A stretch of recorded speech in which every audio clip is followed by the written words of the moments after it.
जय हिंद दोस्तों, मेरा नाम संदीप मलिक और मैं आप लोगों का बहुत बहुत स्वागत करता हूं चैनल द एस्पिरेंट में। दोस्तों, आज हमारे पास जो टॉपिक है वो बहुत ही शानदार टॉपिक है और आज जो हम पढ़ने जा रहे हैं वो क्या है? वो है भारतीय संविधान की रचना। भारतीय संविधान की रचना किस प्रकार हुई और क्या इसकी खूबियां हैं, वो सारी चीज़ें हम इसके अंदर पढ़ेंगे। इससे रिलेटेड जितने फैक्ट्स हैं वो हम पढ़ेंगे। तो चलिए शुरू करते हैं और बीच में मैं आपको सारी की सारी चीज़ें जितनी भी होंगी वो सारी समझा दूंगा। जैसे आप देख सकते हैं कि पूरा बोर्ड भरा हुआ है, बहुत सारी चीज़ें, पर डरने की कोई ज़रूरत नहीं है। वन बाय वन और स्टेप बाय स्टेप हम लोग इसको करते चलते हैं। तो चलिए शुरू करते हैं। तो सबसे पहले मैं आपको पढ़ाने जा रहा हूँ संविधान सभा। अब संविधान सभा बहुत ही इंटरेस्टिंग टॉपिक है। अगर आप इसे समझना चाहेंगे तो आपको बहुत अच्छे तरीके से समझ में आएगा। अब संविधान सभा के अंदर क्या है, सबसे पहले तो जो सबसे पहला क्वेश्चन आता है, देखिए एसएससी पूरी की पूरी फैक्ट के ऊपर बेस्ड है।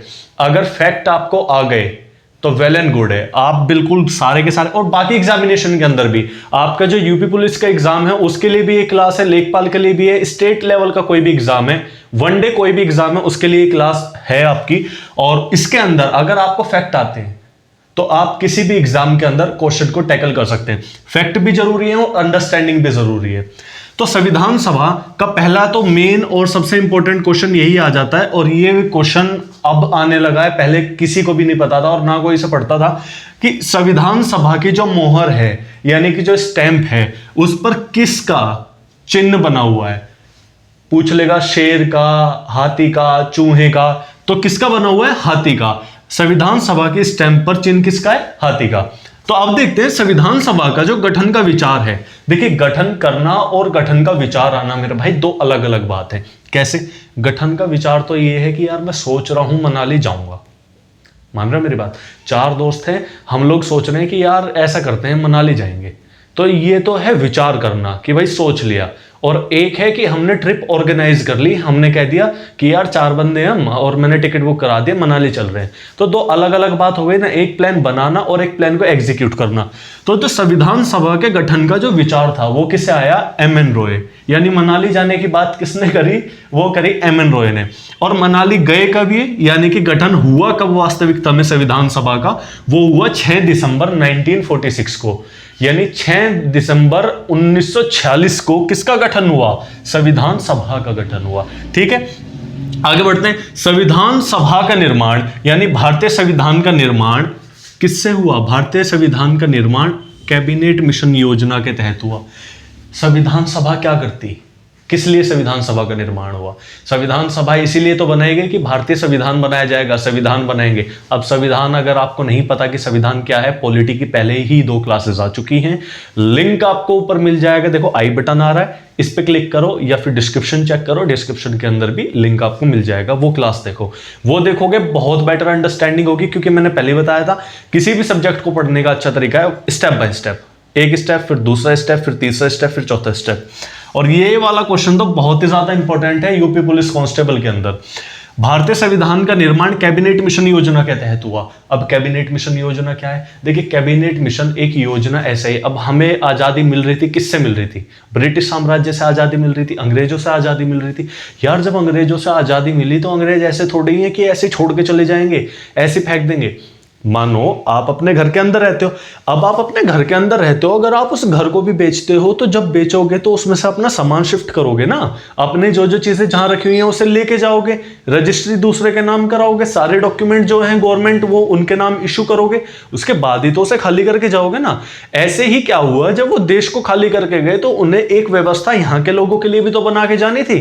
उनका यहाँ भी तो इतने साल उन्होंने राज किया, यहाँ के लिए भी तो कुछ उनका बनता है कि वो यहाँ के लोगों के लिए कुछ करें। तो क्या हुआ, क्या किया उन लोगों ने? उन्होंने कैबिनेट मिशन भेजा, एक मिशन भेजा कि भैया देखो और जाके इन्हें बताओ कि ऐसे ऐसे ये अपना संविधान बना ले, अपना कानून बना ले। जब तक संविधान का निर्माण नहीं हुआ था, बहुत गौर से सुनिएगा इस बात को, जब तक संविधान का निर्माण नहीं हुआ था तो भारत के अंदर शासन किसने किया? भारत के अंदर जो शासन किया वो अंतरिम सरकार ने किया, यानी प्रोविजनल जो गवर्नमेंट थी उसने शासन किया। जो शासन किया किसके बेस पे किया? कैसे पता चला जब तक संविधान नहीं बना क्या चीज सही है क्या चीज गलत है? वो पता चला भारत शासन अधिनियम 1935 के अंतर्गत। भारत शासन अधिनियम 1935 के अंदर जो कायदे लिखे हुए थे उनके हिसाब से अंतरिम सरकार ने यानी प्रोविजनल गवर्नमेंट ने कब तक राज किया? जब तक हमारा संविधान यानी कि 1950 या 51 के अंदर जो चुनाव हुए थे 1950-51 तक, जब तक हमारा संविधान नहीं बन गया और एक सरकार सुचारू रूप से बन नहीं गई। ठीक है, कैबिनेट मिशन क्लियर है। कैबिनेट मिशन के अंदर क्या हुआ? मार्च 1946 में भारत आई। डेट पूछ ली जाती है, कैबिनेट मिशन भारत कब आया? तो कैबिनेट मिशन भारत जो आया वो आया कब? मार्च 1946 में। याद कर लेना है, कैसे याद होगा? कैबिनेट मिशन मार्च 1946, कैबिनेट मिशन मार्च 1946, या ऐसे याद कर लो, ये अंग्रेज थे, मार्च में गर्मी पड़ती है, ये लाल हो गए होंगे जब यहां आए होंगे, तो सीधी सी बात है अंग्रेज हैं, ठंड में रहते हैं, गर्मी के अंदर यहां आ रहे हैं, किस लिए आ रहे हैं? कि वहां से उनके सिर पे प्रेशर डाला जा रहा है, जाओ भाई जाओ जाओ जाओ, कमेटी बना दी तुम्हारी, जाओ। तो ऐसे कैबिनेट मिशन के अंदर मार्च 1946 में कैबिनेट मिशन भारत के अंदर आया। और कितने लोग आए इसके अंदर? 3 सदस्य इसके आए। कितने सदस्य आए? 3 सदस्य इसके अंदर आए। कितने सदस्य आए? 3 सदस्य। कौन कौन? स्टैफर्ड क्रिप्स आया, पैथिक लॉरेंस आया और एवी अलेक्जेंडर आया। कौन कौन आया?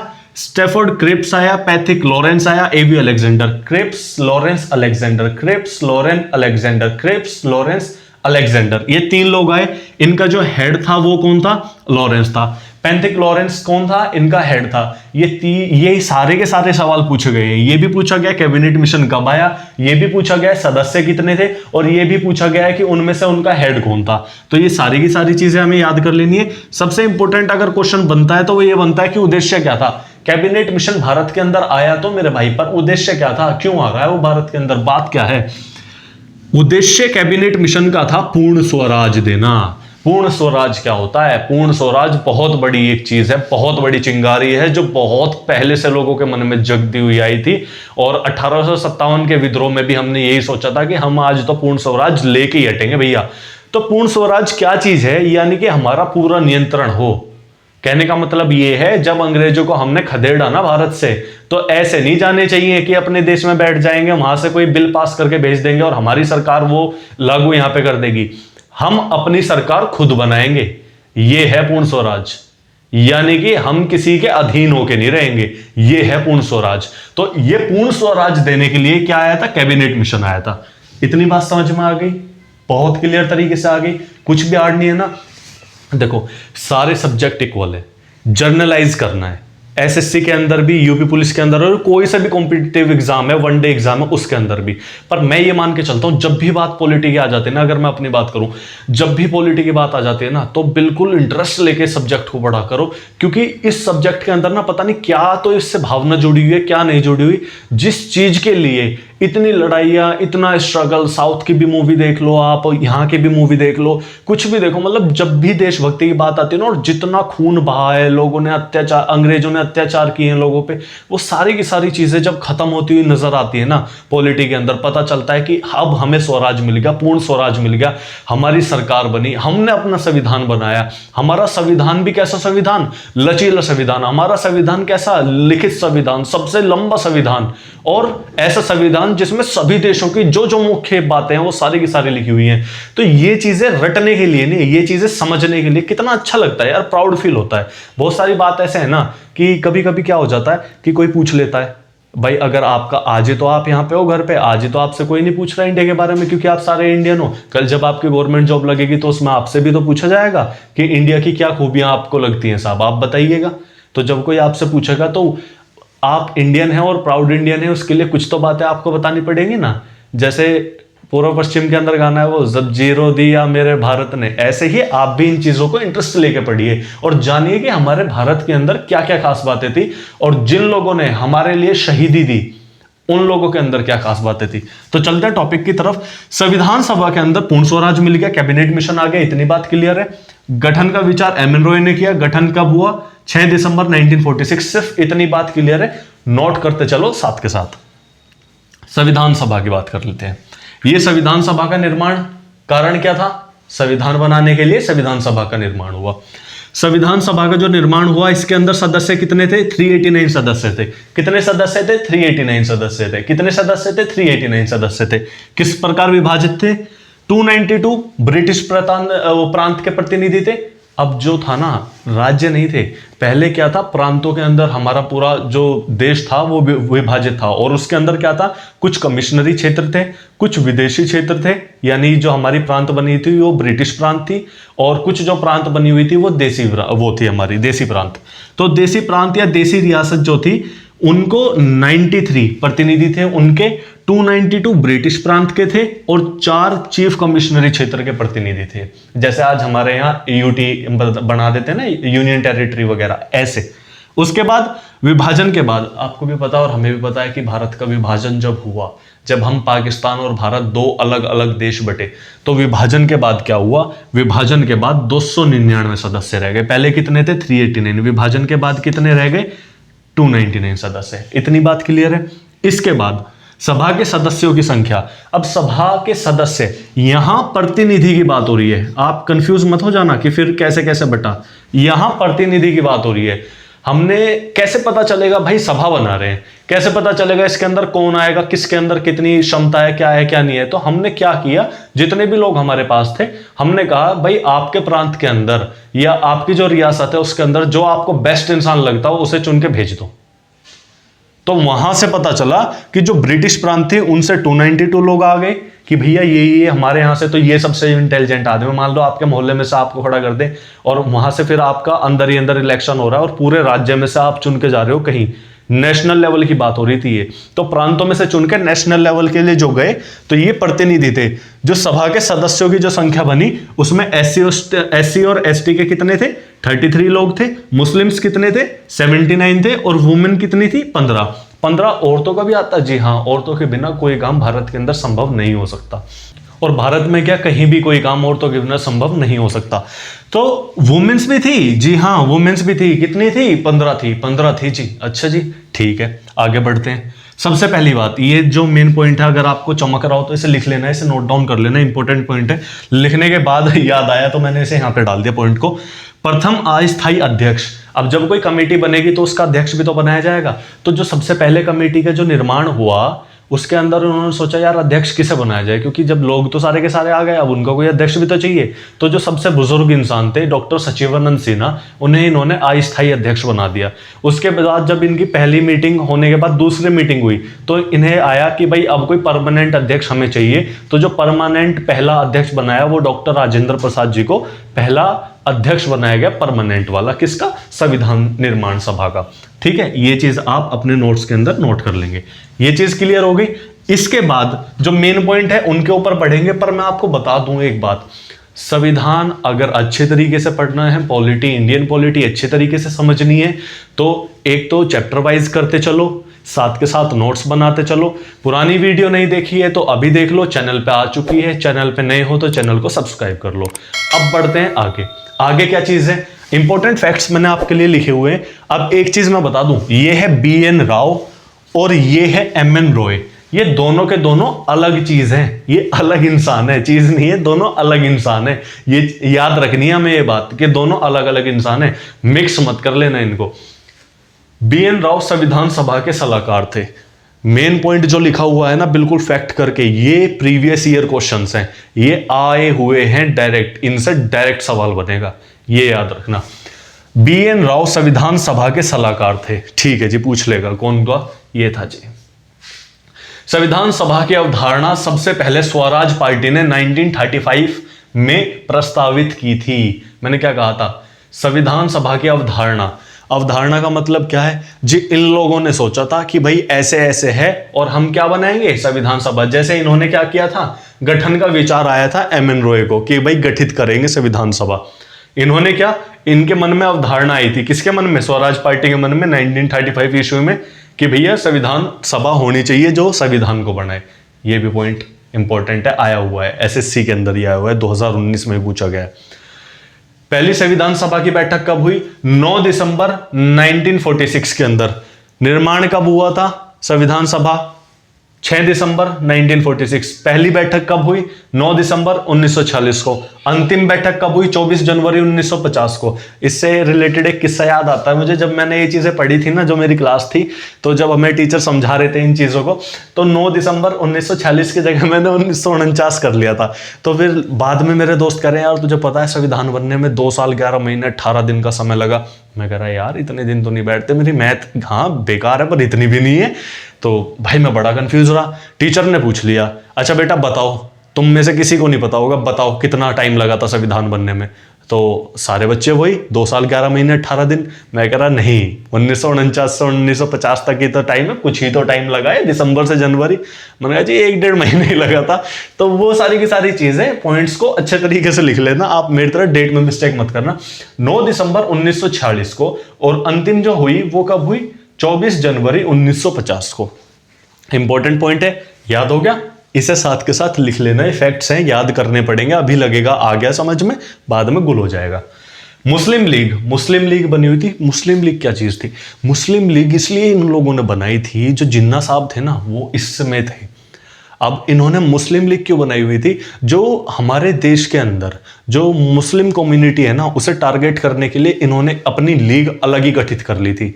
सारी राजनीति एक तरफ चलती थी और इनकी राजनीति एक तरफ चलती थी। अगर रात को इन्हें ये पता चल जाए ना कि सारी सभा ने मिलके या जो पूरी कांग्रेस है उसने मिलके कोई एक फैसला लिया है, तो चाहे इन्हें पूरी बात भी ना बताओ, ये आते कहते नहीं जी हमें तो ये स्वीकार नहीं है, हम तो जी इसके अपोज में है। तो अपोज करना ही इनका काम, मुझे तो लगता था कि इनका काम ही अपोज करना था। मुस्लिम लीग ने संविधान सभा का बहिष्कार किया। मैंने कहा था ना, इन्होंने संविधान सभा बनाई, उधर से कैबिनेट मिशन आ रहा है, 2 लोग एफर्ट लगा रहे हैं, इसने कहा जी नहीं संविधान सभा का बहिष्कार करते हैं जी, हम नहीं आएंगे इसके अंदर, हम नहीं मानते इस चीज को। हैदराबाद रियासत के प्रतिनिधि सभा में शामिल नहीं हुए। जो रियासतों का फंडा है ना, ये बहुत कड़ा फंडा है भाई साहब।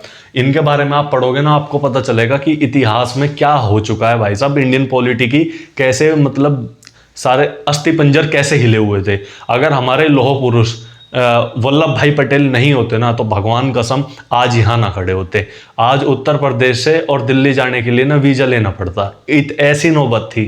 इतनी रियासतों के अंदर भारत के टुकड़े हुए पड़े थे, उन्हें एक साथ जोड़ने का जो काम किया ना, और ऐसे नहीं जोड़ा, जो प्यार से मान रहा है उसे प्यार से मनाया और जो तकरार से मान रहा है उसे तकरार से मनाया। तो वल्लभ भाई पटेल की मैं तो कह रहा हूँ कम ही छोटी मूर्ति बना दी, और बड़ी बननी चाहिए थी जिस हिसाब के उनके काम थे। उन्होंने बहुत अच्छा काम किया है, इसीलिए उन्हें लौह पुरुष कहा गया है। उन्हें यूनिटी मैन वही है इंडिया के वास्तविकता में, इसलिए उसे स्टैचू ऑफ यूनिटी कहा गया है, जो उनकी मूर्ति है। तो मुस्लिम लीग ने संविधान सभा का बहिष्कार किया। हैदराबाद जो कैसी प्रांत था, कैसा प्रांत था, कैसी रियासत थी? देसी रियासत थी। जो हैदराबाद देसी रियासत थी, वो मुस्लिम की जो कम्युनिटी के लोग थे वो इसके अंदर ज्यादा थे। तो इस वजह से इसने क्या कहा कि भैया हमारे प्रतिनिधि सभा में शामिल नहीं होंगे। मैंने कहा ना मुस्लिम लीग, आप 4 लोग इकट्ठे होकर मीटिंग कर लो, आप 4 लोग इकट्ठे होकर मीटिंग कर लो। आप बार बार कहोगे 4 ही दोस्तों का नाम लेते सर जी, 4 ही हैं क्या, इससे ज्यादा है ही नहीं क्या तुम्हारे? तो 4 लोग इकट्ठे होकर कहीं भी मीटिंग कर लो, और एक बात देखना, एक बंदा जो उसमें से अलग होगा ना, फिर वो दूसरे की तरफ ऐसे देखेगा, मैंने तुझे कल चॉकलेट नहीं खिलाई थी, चल तू भी छोड़ दे इस चीज को। तो जब ये अलग हुए ना, तो अपना सपोर्ट खींचता है बंदा पीछे को, जिससे कि हमारी वैल्यू पता चले। तो ये चीज हुई। तो हैदराबाद ने क्या किया, जैसे ही मुस्लिम लीग अलग हुई तो हैदराबाद ने सपोर्ट किया, और भैया इसने सपोर्ट मांगा, इसने सपोर्ट करा, और इन्होंने कहा हम नहीं आएंगे। हम पे कोई फर्क पड़ रहा था? सच बताओ, इतनी सारी रियासतों में से एक नहीं आ रही, हम पे कोई फर्क पड़ रहा था? मत आ भैया, कोई बात नहीं, तेरी मर्जी है। 13 दिसंबर 1946 को जवाहरलाल नेहरू ने सभा में उद्देश्य प्रस्ताव प्रस्तुत किया। उद्देश्य प्रस्ताव क्या चीज है? चैप्टर नंबर 1 जो पढ़ाया है इंडियन पॉलिटी के अंदर, वो पढ़ाया है मैंने, प्रस्तावना। और उद्देश्य प्रस्ताव वहीं से समझ में आएगा। नहीं देखा तो फटाफट डिस्क्रिप्शन चेक करो और पहुंच जाओ, उस वीडियो को देखो, और जब इस वीडियो पे आना बिल्कुल अच्छे से समझ में आ जाएगा। अभी बता दूं, उद्देश्य प्रस्ताव एक ऐसा प्रस्ताव था, किताब बनाने तो निकल गए कि कानून की किताब बनाएंगे, पर इस कानून की किताब के अंदर क्या क्या बनाया जाएगा, मतलब पूरी किताब तो बन जाएगी कि हाँ ये भी कानून, ये भी कानून, ये भी कानून, ये भी कानून। मकसद क्या होगा, भारत के संविधान का मकसद क्या है, कैसे समाज की कल्पना हम करना चाहते हैं, इस समाज को कैसा समाज बनाना चाहते हैं। यानी हमारे साथ जितना अत्याचार अंग्रेजों के समय में हुआ वो तो हो लिया, पर अब हम अपने लोगों को किस प्रकार की आजादी देना चाहते हैं, वो सब था किसके अंदर, उद्देश्य प्रस्ताव के अंदर। इसी से प्रस्तावना का निर्माण हुआ था।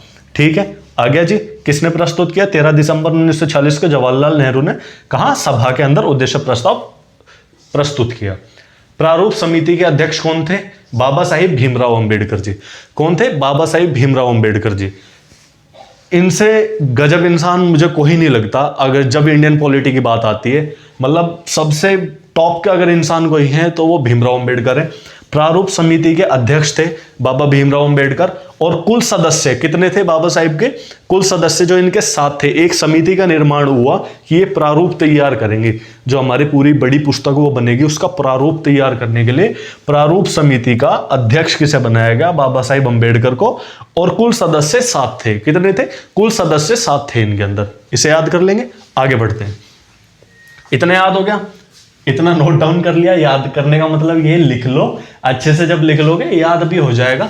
याद करने का सिंपल सा तरीका, अभी डेट्स वगैरह लग रहा होगा कैसे याद होगा, तो सबसे बेटर तरीका इसका यही है कि जब जब इसे जैसे नोट्स कर लिया ना, इसे सुबह जब चाय पियो तो कॉपी को उठा लो ऐसे और एक बार ऐसे देख लो, बस डेली ऐसे ही कर लो 15 दिन तक।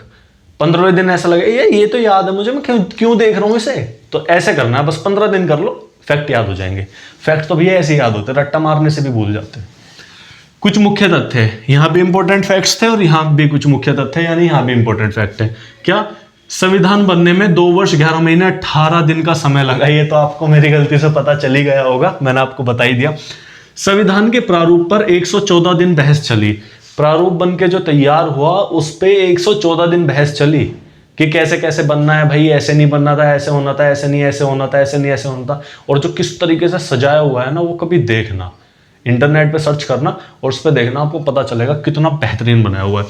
संविधान के प्रारूप पर कितने दिन बहस हुई? 114 दिन। अब एसएससी को या बाकी किसी से जो मतलब हमारे पैटर्न है ना, पैटर्न कह रहा हूँ यार मैं, जो हमारा एग्जाम लेते हैं, जो हमारे एग्जाम कंडक्टर है, उन्हें इस चीज से कोई मतलब नहीं है कि हमें पढ़ के मजा आ रहा नहीं आ रहा। उन्होंने एक फैक्ट ढूंढ लिया कि प्रारूप पर 114 दिन बहस हुई थी, सवाल बना देंगे। क्यों? ये इतना ज्यादा कॉमन फैक्ट नहीं है कि हर आदमी को पता हो, तो ये हमारे लिए इंपॉर्टेंट हो जाएगा। ये भी क्वेश्चन आया है और इतनी बार ये क्वेश्चन आया है, मैं इसे देख के हैरान हूं कि यार लोग इसे भी गलत करते हैं। एमके गांधी लिख के दे देंगे। एमके गांधी का मतलब महात्मा गांधी। महात्मा गांधी इसके सदस्य नहीं थे। किसके सदस्य नहीं थे? संविधान सभा के सदस्य नहीं थे। लोगों को लगता है कि सदस्य होंगे क्योंकि इतनी चलती थी, पर नहीं थे। महात्मा गांधी संविधान सभा के क्या नहीं थे? सदस्य नहीं थे। ये भी क्लियर हुआ। 26 नवंबर सन 1949 को संविधान अंगीकृत किया गया, संविधान अंगीकार किया गया। यह भी एक इंपॉर्टेंट पॉइंट है, इसको भी आप लोग याद कर लेंगे। आपको पता ही है कि 26 नवंबर को संविधान दिवस के रूप में मनाया जाता है। आगे बढ़ते हैं। संविधान बनाने हेतु कुल 13 कमेटी गठित की गई थी। अब ये पूछ लिया जाता है संविधान बनाने हेतु कितनी कमेटियों को गठन किया था। जैसे अभी बता देना, एक प्रारूप कमेटी थी, प्रारूप समिति बनाई थी, ऐसे ऐसे इन्होंने कमेटी भी बनाई थी। कितनी? 13 कमेटी गठित की गई थी संविधान बनाने के लिए। इंपॉर्टेंट पॉइंट है, याद कर। पॉइंट में समझने के लिए कुछ नहीं है, पॉइंट के अंदर तो सिर्फ यही है कि जो ये इंपॉर्टेंट फैक्ट्स हैं ये तो याद ही करने पड़ेंगे। इतना तो हमें भी पता है कि हाँ ठीक है, 13 समिति बन गई, अब 13 समितियों ने ऐसे ऐसे अपना काम कर लिया। बस ये पॉइंट ये याद करने हैं, ये टॉपिक अपना खत्म है, बस इतनी सी बात है।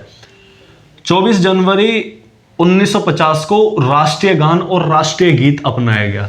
जनगण मन और क्या, जो हमारा राष्ट्रीय गीत है और राष्ट्रीय गान है, दोनों वंदे मातरम, तो ये और जनगण मन दोनों कब अपनाए गए? 24 जनवरी 1950 को। कब? 24 जनवरी 1950 को अपना लिए गए। पर एक चीज याद रखना, 22 जुलाई 1947 को राष्ट्रीय ध्वज अपनाया गया था। राष्ट्रीय ध्वज की डेट अलग है, इसको याद कर लेना बिल्कुल अच्छे तरीके से, इसके अंदर कोई मिस्टेक मत करना, इसी के अंदर कंफ्यूज हो जाते हैं।